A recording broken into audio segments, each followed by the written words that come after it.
Tēnā koutou katoa. I'm Stephen Rainbow, Chief Human Rights Commissioner. I have with me this morning Sophie Bradwell-Pollock, who is one of our chief advisors and a lawyer at the Commission. Thank you so much for giving us this time. I'm sorry I can't be there in person, but this is an issue that we feel quite strongly about.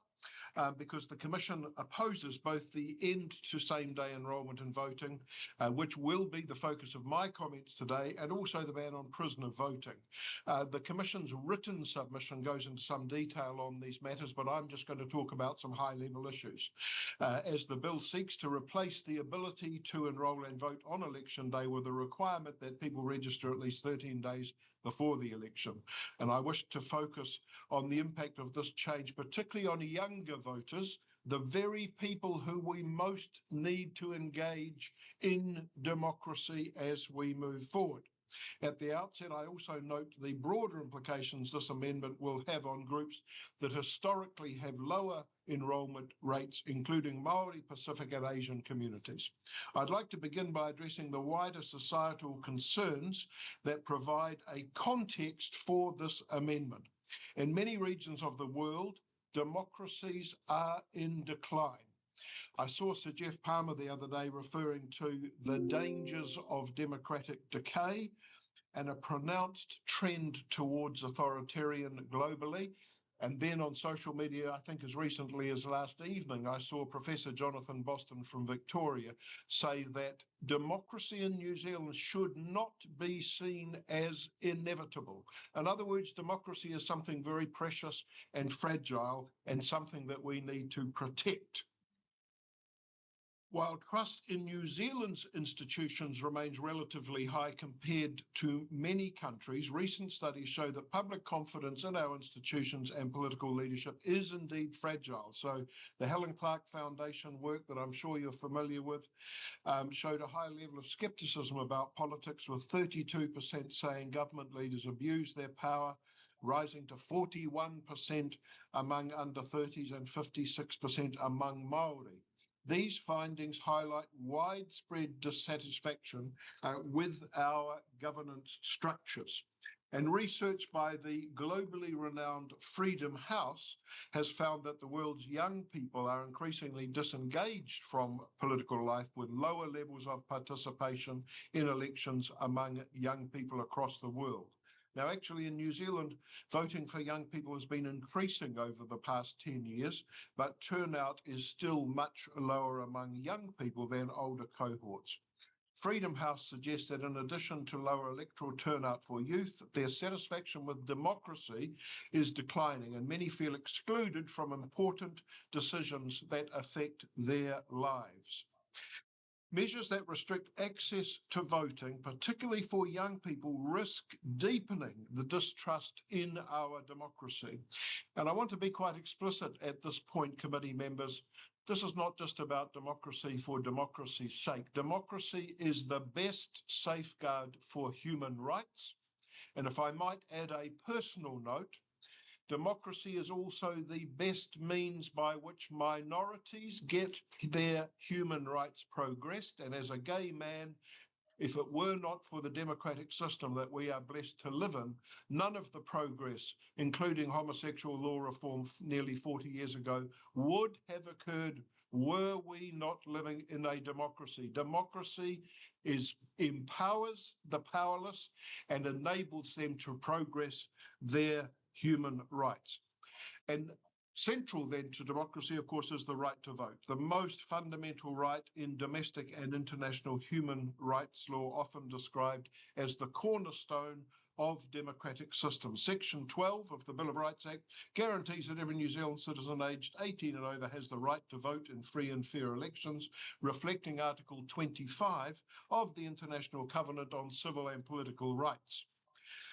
And the High Court in Attorney General versus Taylor has described the right to vote as arguably the most important civic right in a free and democratic society.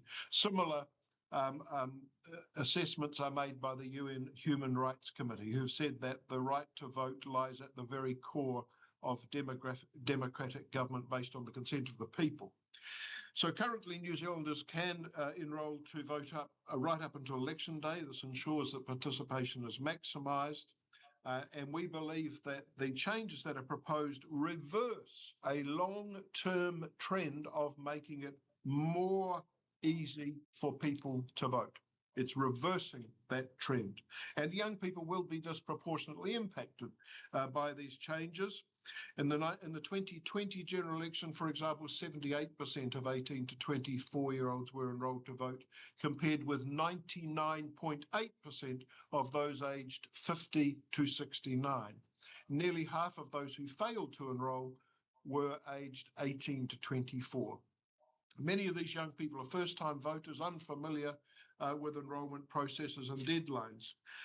And I think committee members too, one of the critical factors here, if we're looking at young people and the proposed changes, is that young people have an attitude now with the use of social media of basically any time, anywhere, whether it's banking, whether it's online purchases, whether it's concert tickets. And so they are taking this assumption around any time, anywhere into the electoral system as well. And that is why it is important that we maintain flexibility and not have this 13-day stand-down period. Because young people and technological changes mean that they assume that they will be able to undertake voting anytime, anywhere. So we're going to create an unnecessary barrier to young people exercising their democratic rights with these proposed changes. And I fear that this will have a long-term consequence for democratic engagement, because the research shows that voting early in life is strongly associated with continued participation in future elections. So by making it more difficult for young people to vote, we risk alienating them and potentially adding to the disillusionment with the political system, with our democracy, which is so precious. International human rights guidance emphasises that states must take effective measures to ensure all eligible voters can exercise their rights, and any obstacles to voter registration must be minimised and sufficient time must be allowed for enrolment. Same-day enrolment is a practical mechanism to ensure voting is inclusive, non-discriminatory and reflective of the entire population's will.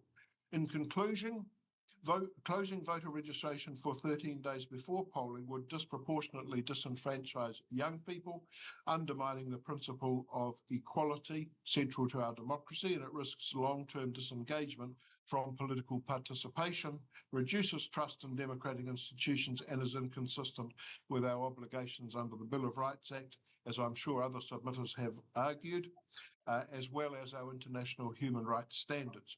For these reasons, I encourage the committee not to support a 13-day registration deadline.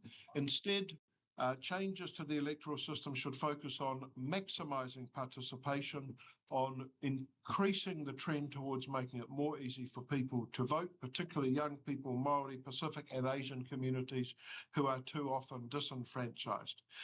Committee members, in conclusion, democracy and our democracy in New Zealand must not be taken for granted. It is fragile and it is the best guarantee of our freedoms. And we must do all in our power to protect and promote the democratic processes and institutions that underpin the freedoms and human rights that are so central to being New Zealanders. Thank you, Mr. Chair and committee members, for the opportunity to submit on this matter. And Sophie and I are here and available if time allows, to answer any questions. All right, thank you for that. We're going to go to Mr. Stevenson first. Oh, thank you for your presentation. One suggestion has been like just automatic enrolment. So basically, the minute someone turns 18, they're automatically enrolled. What would the Human Rights Commission's view on that be? I think that is eminently sensible, and I think that would be desirable and would assist with the matters that we've been raising, which is about ensuring that the access to the electoral system is maximised, and particularly for young people, who I believe should be a particular focus of our efforts. Thank you.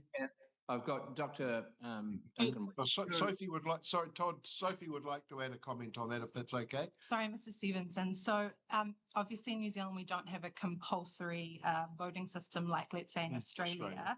And so as much as we want to make voting easy and accessible, it is also a choice, one that we, of course, encourage in a democratic society. So potentially from a human rights perspective, an opt-out. So if it was, you know, something like, when you turn 18, you are automatically enrolled unless you wish to opt out. That would probably allow the choice a little clearer. Thank you. Okay. Except, of course, you know that it's a legal right to be enrolled. So yeah, we would have, yeah. Okay. No, but that's fine. I understand what you're saying. Thank you. Thank you. Right. Just quickly, kia ora, Dr. Rainbow, kia ora, Sophie. Just quickly, Article 25 of the International Covenant talks about there being no unreasonable restrictions on the right to vote. Is it your conclusion that New Zealand, if it goes down this path, will be placing an unreasonable restriction on the right to vote and be in breach of its international obligations? Yes, thank you, Duncan. Do you want to go ahead? No, it's okay. Yes, yes, both in our domestic law, so under the Bill of Rights Act, it would be an unjustifiable limitation, but also under the ICCPR. And last year, the committee, the Human Rights Committee, which is the committee that oversees the implementation of the ICCPR, actually found against New Zealand that it was in fact a violation. So we already have international jurisprudence on this very issue. Just what was the violation they found? So the main crux of it was around the connection between the blanket ban and the offence. So it's arbitrary because there's no connection between the offence committed and the taking away of the right. Thank you.